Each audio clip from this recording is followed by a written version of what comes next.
ይሄ እኮ የብዙዎቻችን ታሪክ እኮ ነበር። አሁን አንዳንድ ሰው የዲመንስ መኖሪያ በቃ መኖሪያ ሲንቀሳቀስ ራሱ በቃ የክፉን ፈቃድ ለማድረግ ሲንቀሳቀስ የነበረ በጣም ዊክድ የሆነ የህይወት ኤክስፒሪየንስ የነበረው ሰው ጌታ ነክቶት ነፃ አውጥቶት የመንፈስ ቅዱስ ማደሪያ ሆኖ ምንም አይገርመው እና ተመልሰ እንደገና ጋንት ይደርብህ። በጣም እኮ ትልቅ ውለታ እኮ ነው ያለልን ጌታ። ክብር ለሱ ይሁን። የክፉ ማደሪያ የነበርነውን እኮ ነው የመንፈስ ቅዱስ ማደሪያ የተደረገ። how on earth እንዴት ሊሆን ይችላል? አንድ አለ የቻለ። ለዚህ ነው ማነብላችሁ ክፍል ላይ ማንም አይፈታም፣ እንደዚህ አይነት እስራት ማንም አይፈታም፣ እኔ ኃይለኛውን አስሬለት ነው ያለው ጌታ ኢየሱስ። አይገባቸውም አሁን ሰዎች ማን አስሮልን እኛን እንደፈታን አያውቁም ብዙ ሰዎች። እኛ ግን ነፍሳችን ታውቃለች። ይሄ አልነበረም ታሪካችን፣ ይሄ አልነበረም ህይወታችን። ታስሮልን ነው። ክብር ለኢየሱስ ይሁን። ምንድነው የምታወሩት አላቸው ፈሪሳውያን። አስሬለት ነው ይሄን ሰውዬ። ጋኔን ያደረበትን ሰው፣ ዲዳ የነበረውን፣ እውር የነበረውን ማየት የማይችለውን ሰው ወደ ጌታ ኢየሱስ አመጡ። እውሩም ዲዳውም እስኪያይና እስኪናገር ድረስ ፈወሰው። አሁን በዚህ ሰዓት ሊደሰቱ ነበር የሚገባው። መች ፈጠረባቸውና ጨራሽ በፍጹም ይሄም ሌላ ኢሹ ሊያስነሳ ነው ማለት ነው። ተመልከቱ። ይሄን ሲያረግ ፐብሊክ ሚኒስትሪ ላይ ስለሆነ ያለው ህዝብ ያያል። ህዝብ ዝም ብሎ የሚከተለው ህዝብ ያያል። ደቀ መዛሙርቱ አሉ። ደግሞ ተቃዋሚ ፈሪሳውያን ደግሞ አይናቸውን አፍጠው እንደዚህ እየተከታተሉ ክፍል ሲል ተመልከቱ። አሁን በዚህ ኬዝ የነበረው ህዝብ መጀመሪያ ህዝቡ እንደዚህ ያለ ቁጥር 23 ህዝቡም ሁሉ ተገረሙና የሚያስገርም ነው። ይሄ የሚያስገርም ነው እኮ። አሁን አንዳንድ ሰው ይተናነቀዋል። የሚያስገርም ለውጥ እኮ ጌታ ነክቶ ለውጦናል እኮ፣ ግን ይተናነቀዋል በቃ ለመመስከር አንዳንድ ሰው። ፈሪሳውያን ግን መጽሐፍ ቅዱስ ይንሳታና ኢየሱስ የሆነ ከተማ ይገባል፣ የሆነ ነገር ያደርጋል። ህዝቡ እንዲህ ያሉና ፈሪሳውያን ግን ከዛስ ኢየሱስ ግን እንደዚህ ነው በቃ ታሪኩ። ህዝቡ ሌላ ነገር ሲናገር ፈሪሳውያን ግን ተነስተው ይሄ ይላሉ። ትንሽ አይሰቀጥጣቸው። ፈሪሳውያን ግን ሰምተው ይህ በብኤልዜቡል በአጋንንት አለቃ ካልሆነ በቀር አጋንንትን አያወጣም አሉ። የድፍረታቸው ድፍረት ልጥፍ ምንም እኮ አልደረሰባቸውም እኮ። ሚሽኑን እኮ እያካሄደ ነው እኮ እሱ። በቃ ጋኔን ያደረበት ሰው ነው። ነፃ ሁን፣ የመንፈስ ቅዱስ ማደሪያ ሁን። የማያይ ነው ፈወሰው፣ የማይናገር ነው ፈወሰው። አሁን እልል ይባላል ምናምን ይባላል እንጂ እንደዚህ አይነት ስም መለጠፍ እሱ ላይ በብኤልዜቡል በአጋንንት አለቃ ነው ይሄንን የሚያደርገው ብለው ተናገሩ። ኢየሱስ ግን ባይዘው ከዚህም በፊት ብለውታል፣ አልፏቸዋል። የት? ማቴዎስ 9:32 ጀምሮ ቁጥር 34 ላይ ነው ዋናው ሐሳብ ያለው። ላንብበው ከ32 ጀምሮ። እነርሱም ሲወጡ እነሆ ጋኔን ያደረበትን ዲዳ ተመልከቱ። ይሄም ተመሳሳይ ኬዝ ነው። ጋኔን ያደረበትን ዲዳ ወደ እርሱ አመጡ። ጋኔኑንም ካወጣው በኋላ ዲዳው ተናገረ። ሕዝቡም እንዲህ ያለ በእስራኤል ዘንድ ከቶ አልታየም እያሉ ተደነቁ። ፈሪሳውያን ግን ከዚህ በላይ ክትክት አለ እንዴ ታዲያ? የሚገርም እኮ አገልግሎት እኮ ነው ያገለገለው ኢየሱስ። እዚህም ኬዝ ሕዝቡ ይሄ በእስራኤል እንደዚህ አይነት ጉድ ታይቶ አይታወቅም ብለው ሲደነቅ፣ ፈሪሳውያን ግን በአጋንንት አለቃ አጋንንትን ያወጣል አሉ። አለፋቸው። አሁን እዚህ ጋር ሲደግሙት አልበዛም እንዴ ብሎ መልስ ሰጠ። የምን ሰውን ሚስሊድ ማድረግ ነው? ደቀ መዛሙርቱ አሉ እዛ። አሁን ተመልከቱ። በብኤልዜቡል ነው ሲባል ባለፈው ዝም አለ። አሁንም በብኤልዜቡል ነው ሲባል ደቀ መዛሙርቱ ይሆን እንደ ይሄ ነገር ሊሉ ሁሉ እኮ ይችላሉ። ስለዚህ አንዳንዴ በቃ መባል አለበት። አንድ ሰው እየደጋገመ የሆነ ነገር ሲያደርጋችሁ እንዴ አንተ እስከ መቼ ነው ይባላል እኮ። አንዴ ያረገን ሰው መቼስ እስከ መቼ ነው አይባልም። አንዴ ነው ያረገው፣ አልደገመም። ከደገመ ግን ወይ ቁርጡን ንገረኝ፣ እስከ 6 ነው ልጠብቅህና 6ኛው ላይ እንነጋገር እኮ ማለት ነው። እስከ መቼ ማለት እኮ ቁጥሩን ንገረኝ ነው። አለ ኢየሱስ። ምንድነው ይሄ እያመጡ በኤልዜቡል መለጠፍ እኔ ላይ? ካሞን እንዴ ላስረዳችሁ ምን እየሆነ እንዳለ ብሎ ማስረጃ ማቅረብ ጀመረ። ተመልከቱ ምን እንደሚል ቁጥር 25 ጀምሮ። ኢየሱስ ግን ሐሳባቸውን አውቆ እንዲህ አላቸው። ምን ሰው ልብ ውስጥ ያለውን ነገር ለማወቅ መቼም ኢየሱስ ማንም ሊያስረዳው አያስፈልግም። እንዲህ አላቸው፣ ሰይጣንን የሚያስወጣ ከሆነ እርስ በርሱ ተለያየ፣ እንግዲህ መንግስቱ እንዴት ትቆማለች? ቁጥር 27 እኔስ በብኤልዜቡል አጋንንትን የማወጣ ከሆንኩ ልጆቻችሁ በማን ያወጣቸዋል? ስለዚህ እነርሱ ፈራጆች ይሆኑባቸዋል። ምን ማለት ፕራክቲስ ያደርጉ ነበር አጋንንትን ማስወጣት ምናምን። አሁን ለነሱ ሲሆን ምንም አይመስላችሁም። አንዱንም የእናንተ ደቀ መዛሙርት ማለቱ ነው። የእናንተ ደቀ መዛሙርት እንደዚህ አይነት ፕራክቲስ ቢያደርጉ አንዱም ላይ አንተ በቤልዜቡል ነው ምናምን ብላ አትለጥፍበትም። እኔ ላይ ሲሆን ግን እያመጣችሁ ትለጥፋላችሁ። ለማንኛውም ይግባችሁም አይግባችሁም ነገሩ ጊዜው የምን ጊዜ እንደሆነ ምን እየተካሄደ እንዳለ ወደፊትም ምን እንደሚሆን ላስረዳችሁ ብሎ በጣም ሲሪየስ ነገር መናገር ጀመረ። ቁጥር 28 እኔ ግን አለ እንዳላችሁት አይደለም፣ በፍጹም እንዳላችሁት። ታዲያ ምንድን ነው? በእግዚአብሔር መንፈስ አጋንንትን የማወጣ ከሆንኩ እንግዲህ የእግዚአብሔር መንግሥት ወደ እናንተ ደርሳለች። ይኸው የአንድ ሰውዬ ዲመን ፖሰስድ መሆንና መልቀቅ፣ አይኑ ማየት ምናምን ከዚህ ያለፈ ሚሽን ነው ይዤ የመጣሁት እኔ። ገና መዓት ሰው ወደዚህ መንግሥት እጠራለሁ። አይናችሁ እያየ ማለት ነው።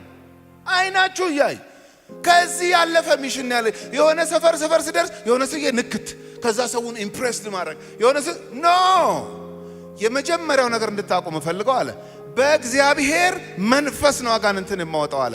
እንዴት ነው በእግዚአብሔር መንፈስ የሚያወጣው? ኢሳይያስ ምዕራፍ 11 ምንድን ነው የሚለው? የእግዚአብሔር የሚመጣው መሲህ ማለት ነው። የእግዚአብሔር መንፈስ ያርፍበታል ነው የሚለው። ኢሳይያስ 42 ምንድን ነው የሚናገረው? ባሪያዬ ምርጤ የተቀጠቀጠን ሸምበቆ የማይሰብር ክብር ለእግዚአብሔር ይሁን። የሚጤስን የጧፍ ክር የማያጠፋ መንፈሴ በሱ ላይ ክብር ለጌታ ይሁን። ኢሳይያስ 61 ምንድን ነው የሚናገረው? የጌታ የእግዚአብሔር መንፈስ በእኔ ላይ ነው፣ ለዕውሮች ማየትን፣ ለታሰሩት መፈታትን። ስለዚህ ፈትቼው ነው። አንተ እንደምታወራው አይደለም። ማንም ሊፈታው አይችልም። መፍታት የሚችል የተቀባ መሲህ የእግዚአብሔር መንፈስ ያለበት ነው። እሱ ስለኔ ተጽፏል። ይሄ የሱ ዘመን ነው አለ። እንዳይመስልህ እያመጣህ አትለጥፍብኝ አለ። ክብር ለኢየሱስ ይሁን። አልሰማችሁም አላችሁ። ባለፈው ዝም አልኳችሁ፣ አባሳችሁት እኮ አሁን እኔም አብሰዋለሁ አለ። እኔም አብሰዋለሁ። የጌታ መንፈስ በእኔ ላይ ነው። የጌታ መንፈስ በእኔ ላይ ከመሆኑ የተነሳ በመንፈስ ቅዱስ ኃይል ይሄን እያደረኩኝ ካለው ምንድነው? የእግዚአብሔር መንግሥት መካከላችሁ ነው። ሪጀክት ማድረግ ትችላለህ፣ አክሴፕት ማድረግ ትችላለህ። ምርጫው ያንተ ነው አላቸው። ስለ አንድ ሰው ኬዝ መሰላችሁ እንደ ጉዳዩ ከዚህ ያለፈ የመንግስት ጉዳይ ነው፣ የእግዚአብሔር መንግሥት ጉዳይ ነው አላቸው። ቁጥር 29 በጣም ልቤን ያሳረፈ ቨርስ። ወይስ አለ ከፈለጋችሁ አንድ ደግሞ ምሳሌ ጨምርላችኋል። ወይስ ሰው አስቀድሞ ኃይለኛውን ሳያስር ወደ ኃይለኛው ቤት ገብቶ ዕቃውን ሊነጥቀው እንዴት ይችላል? ኃይለኛው ማን እንደሆነ ታውቃላችሁ? እዚህ ጋር ዲያብሎስ ነው፣ ሰይጣን ነው፣ ቤልዜቡል የተባለው ነው። ምሳሌው ምንድን ነው? አንድ ሰው ቤት ገብተህ መበዝበዝ ከፈለክ፣ የሆነ ነገር ንብረት መውሰድ ከፈለክ መጀመሪያ የቤቱ ባለቤት ኃይለኛውን እሰረው። ከዛስ ይቁለጨለጫኝ እንጂ ምንም ሊያደርግ አይችልም። አይኑ እያየ ተወስድበት። ለምን? አስረኸዋል። ሳታስረውስ አትችልም አለ። አትችልም። አሁን የምን ዘመን ነው? የጌታ መንፈስ በእኔ ላይ ከመሆኑ የተነሳ እንደተነገረልኝ እንደተጻፈው ለታሰሩት መፈታት፣ የታሰረ ሳይ ፍታው ይለኛል። ክብር ለኢየሱስ ይሁን። በሆነ መንደር ሳልፍ የሆነ ዲፕሬሽን ውስጥ የሆነ ፖሴሽን ተይዞ ስመለከተው ኃይል ስላለ እኔ ጋር ስለተቀባው እፈተዋለሁ። ለምን? ያሰረውን ማሰር ስለምችል። ኃይለኛውም ካላሰርከው ቤቱን አትበዘብዘው። ይሄ ሲዝኔ ነው አለ ኢየሱስ። እግዚአብሔር በዘላለም ፕሮግራሙ የተናገራቸው ትንቢቶች የተባሉት ሁሉ የተፈጸሙ ስለሆነ ይሄኛው ሲዝን አለ ጌታ ኢየሱስ፣ ይሄኛው ሲዝን የኔ ሲዝን ነው። ሲዝኔ ስለሆነ አስሮ ተብትቦ በየከተማው ያስቀመጣቸውን ልክ ስደርስ ኃይለኛውን አስርላቸዋለሁ፣ ከዛ ይፈታሉ። ክብር ለኢየሱስ ይሁን። ማንም ሊያረገው የማይችል ኢየሱስ ብቻ ሊያረገው የሚችል ምንድን ነው? ኃይለኛውን ማሰር የቻለ እሱ። ኃይለኛው ታስሮልን ነው እንጂ አሁን እኛ ሰው የምንሆን ሰዎች ነበር አይደለንም እኮ። ጉልበቴ አቅሜ ምናምን ኖ ያሰረኝን አሰረው፣ እኔን ፈታኝ። ክብር ለእግዚአብሔር ይሁን። ኃይለኛውን ሳታስር የኃይለኛውን ቤት ገብተህ አትበዘብዘው። በቤልዜቡል ትላላችሁ። ቤልዜቡልማ ሰውየውን ተብትቦ ነበር የሚያስቀር። እንዴት እንደዚህ ነፃ ይወጣል? ተይዘዋል እነዚህ ሰዎች። እቺ መንግስት ለእናንተ ምናት ልፍታችሁ እኮ ነው እያላችሁ ያለ።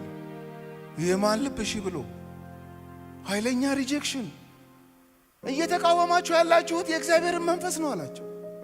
እየተቃወማችሁት የእግዚአብሔርን ጣት ነው። ይሄ ሲዝኑ ነው። ይሄ ሊሆን ግድ ነው። እባካችሁ እያለ እየነገራቸው ነው ያለው።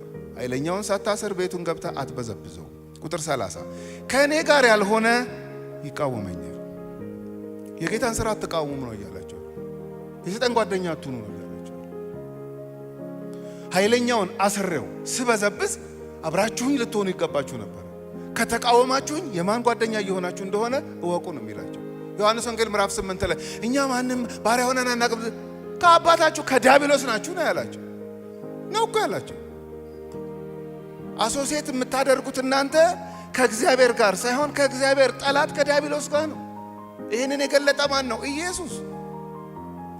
ኢየሱስ ብቻ ነው ማን እንደተፈታ ማን እንደታሰረ የሚያውቅ። ሲገባ ወክ እያደረገ የሆነ ከተማ ሲገባ የተፈታም የታሰረም መለየት የሚችለው እሱ። ስለዚህ ታስረዋል እነዚህ ሰዎች። ከኔ ጋር ያልሆነ ይቃወመኛል። ከኔም ጋር የማያከማች ምንድነው የሚያከማቸው? ኢየሱስ ማቴዎስ 10 ላይ ምንድነው የተናገረው? መከሩ ብዙ ነው። አያችሁ ምን እያላቸው እንደተቃለች መከሬን እየሰበሰብኩ ነው እያላቸው ያለው። እኔ ስብሰባ ላይ ነኝ። መከር እየሰበሰብኩ ወደ እግዚአብሔር መንግስት እንድትገቡ ንስሐ ግቡ፣ መንገዱ ክፍት ነው ስላቸው እሺ ብለው የሚመጡት ይሄ የእግዚአብሔር መከር ነው። እኔ መከር እየሰበሰብኩ ቢዝነሴ ላይ ነኝ ነው ያለ ኢየሱስ። ክብር ለሱ ይሁን። እኔ ቢዝነሴን እየሰራው፣ እኔ የእግዚአብሔር መንግስት እንድትሰፋ ለሰዎች እናገራለሁ። እሺ ሲሉ ዌልካም እያልኩኝ መከር እየሰበሰብኩ ነው። እኔ መከር ስሰበስብ ልታስበትነኝ እንደዚህ እንትን የምታረቅ ከሆነ እየተቃወምክ ያለው የእግዚአብሔር መንግስት ነው። አንድ ሰውዬ በተፈወሰው ኬዝ ነው ይሄ ሁሉ እንትን የተፈጠረው። ደጋገሙታ፣ አበዙታ፣ በኤልዜቡል ብለው ለጠፉበታ። ካሞን እኔ በቤልዜቡል ኖ፣ በቤልዜቡል አይደለም፣ በእግዚአብሔር መንፈስ ተቀብቼ ተሞልቼ ነው ይሄን ስራ እየሰራው ያለሁት። ማንም ሊያረግ የማይችለው ማንም ሊፈታ የማይችለውን እየፈታው ነው ያለሁት። ከእኔ ጋር የማያከማች የእግዚአብሔር ሃርቨስት የእግዚአብሔር ምርኮ ሲሰበሰብ አብሮኝ የማይሆን የሚቃወመኝ እሱ ነው። እድሉ ተሰጥቷቸዋል። የጌታን ሥራ እዩ፣ ካያችሁ በኋላ ለጌታ ክብር ስጡ፣ እጃችሁንም ስጡ። እምቢ ካላችሁ ግን እስራት ውስጥ ነው ያላችሁት ይላችሁ። ቀጠለ ቁጥር 31 ስለዚህ አለ። እቺ ናት ማሰሪያው። የሆነውስ ሆነ ነው እኮ የሆነውስ ሆነ። ሰውየውስ ተፈወሰ፣ እናንተም ተነጫነጫችሁ፣ ያልሆነ ስም ለጠፋችሁብኝ። አሁን ትልቁ ቁም ነገር ምንድነው? ዛሬ ይዛችሁት የምትሄዱት ሌሰን ነው እያላችሁ ያለው ጌታ ኢየሱስ። ስንለያይ ማለት ነው። ስንለያይ አሁን ከፈሪሳውያኑ ጋር ስንለያይ አንድ ነገር አውቃችሁ ብትሄዱ ደስ ይለኛል። ምን? በዚያ አቋማችሁ ከቀጠላችሁ የሚሆነውን ልንገራችሁ በሕይወታችሁ አላችሁ። ምንድነው የሚሆነው? ይሄው ቁጥር 31 ስለዚህ እላችኋለሁ ኃጢአትና ስድብ ሁሉ ለሰዎች ይሰረይላቸዋል፣ ነገር ግን መንፈስ ቅዱስን ለሰደበ አይሰረይለትም። ምን ማለት ነው? ምንድን ያደረጉት? አሁን ከመንፈስ ቅዱስ ጋር የተያያዘ ምንድን ያደረጉት እነዚህ ሰዎች? የእግዚአብሔር መንፈስ በእኔ ላይ ከመሆኑ የተነሳ በዚህ ኃይል ተሞልቼ ይሄንን ነገር ፕራክቲስ ሳደርግ ያያችሁትን እንግዲህ አይኔን ግንባር ያድርገው ብላችሁ ከካዳችሁና ከተቃወማችሁኝ ተቃውሟችሁ ሰው ሆኜ በመጣሁት በእኔ ላይ ብቻ አይደለም፣ በእኔ ኦፕሬት እያደረገ በሚሰራው በእግዚአብሔር መንፈስ ላይ ስለሆነ ቴክ ኬር ነው እያላችሁ ያለው።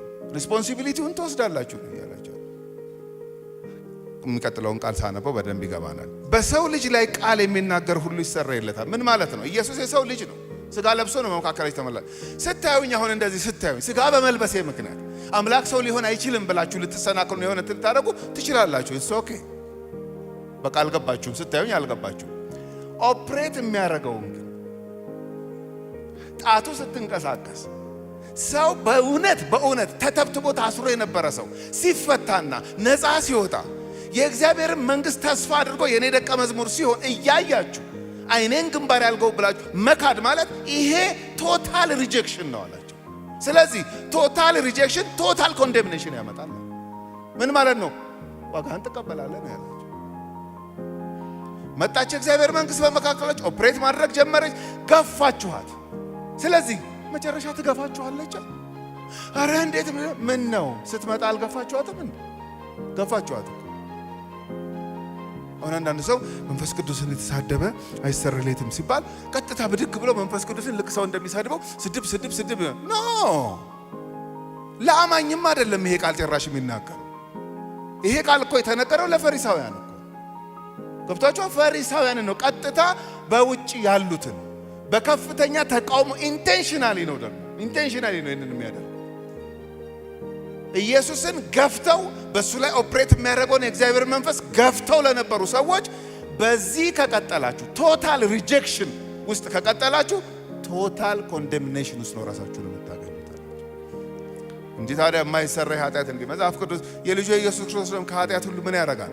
ያነጻል ነው የሚለው። ለአማኞች ነው እሱ። እነዚህስ በፍጹም ሩም የላቸውም ይሄን መሲህ ለማስተናገድ በሱ ላይ የሚሰራውን የእግዚአብሔር መንፈስ ለማስተናገድ አምጥተው በብኤልዜቡል ብለው ይለጥፉበታል። አይደለም።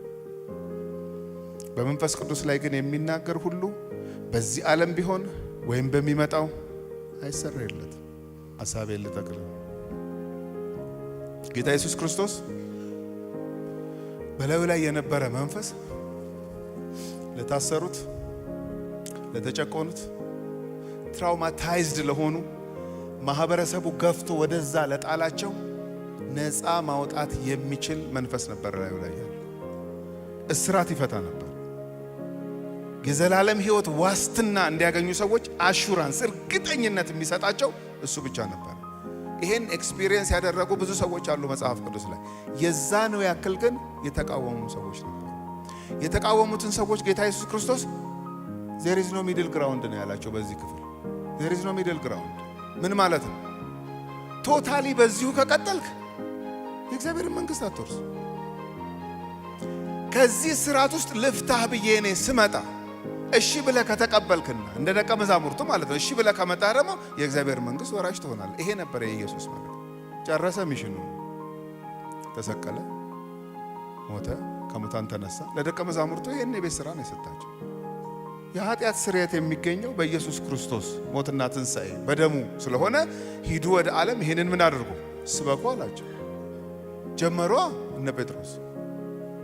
መልእክታቸው ማን ነው? ኢየሱስ ነበረ። በቃ መልእክታቸው ስሙን ነው የሰጣቸው። ክብር ለኢየሱስ ይሁን። ይሄን ነው የምሰጣችሁ አላቸው። ስሜን ነው የምሰጣችሁ። ከዛስ ኃይል ትቀበላላችሁ። በምን? በመንፈስ ቅዱስ። እሱን ጠብቁ አላቸው። ጠበቁ። መጣ የእግዚአብሔር መንፈስ። ስሙ ሲሰራ በፊትም ሄደው ፕራክቲስ አድርገዋል። ታውቃላችሁ። ኧረ ስምህ አሉት እኮ። ኦፍ ኮርስ በስምህ እኮ በጣም እኮ አጋንንት ተገዙ። ኦፍ ኮርስ ግድ ነው ሊገዙ። ስለዚህ እቺን ስለሚያውቁ ልክ መንፈስ ቅዱስ በእነሱ ላይ ሲወርድ በበዓለ 50 ቀን ጴጥሮስ ጀመረው ይሄንን ስብከት ማለት ነው። ወጣና ቀጥታ ሰበከው። ከዛስ ምን እናደርግ ሲሉ በጌታ በኢየሱስ ክርስቶስ እመኑ። ይሄ ነበር የቤተ ክርስቲያን መልእክት። አሁን እኛ ግን የተሰቀለውን ክርስቶስን ምን እናደርጋለን? እንሰብካለን ሲባል ኢየሱስም ይሄን የሰበከው ሐዋርያቱም ይሄን የሰበኩት። ይሄ ሲሰበክ ሰው ከስራት ይፈታል። እንክት አድርጎ ነው የሚፈታው። ለአንድ ሀገር ተስፋዋ ምንድን ነው በሉኝ? ወንጌል። የአንድ ሀገር ተስፋ ኢየሱስ ብቻ። ለምን? መጽሐፍ ቅዱስ የሚነግረን ይሄንን ነው። ለታሰሩት መፈታትን ማወጅ የሚችል መፍታት የሚችል ማንም የለም፣ ኢየሱስ ብቻ። ስለዚህ ዛሬም የቤተ ክርስቲያን መልእክት ይሄ ነው። ጳውሎስን ተመልከቱት። በደረሰበት ይሄን ነበር በቃ የሚሰብኩ፣ ይሄን የሚናገር። እግዚአብሔር ሲዝን ይሰጣል፣ ለአገራት ሲዝን ይሰጣል።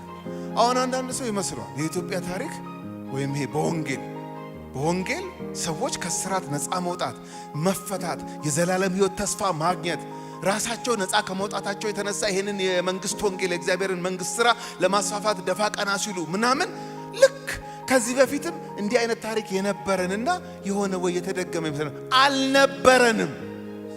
አልነበራትም ኢትዮጵያ። አሁን ነው እግዚአብሔር ይሄንን እድል እየሰጠን ያለ። እንዲህ አይነት ወጣት ተሰብስቦ ኢየሱስን አምልኮ አያውቅም። እንዳይመስላችሁ፣ እንዳትሞኙ።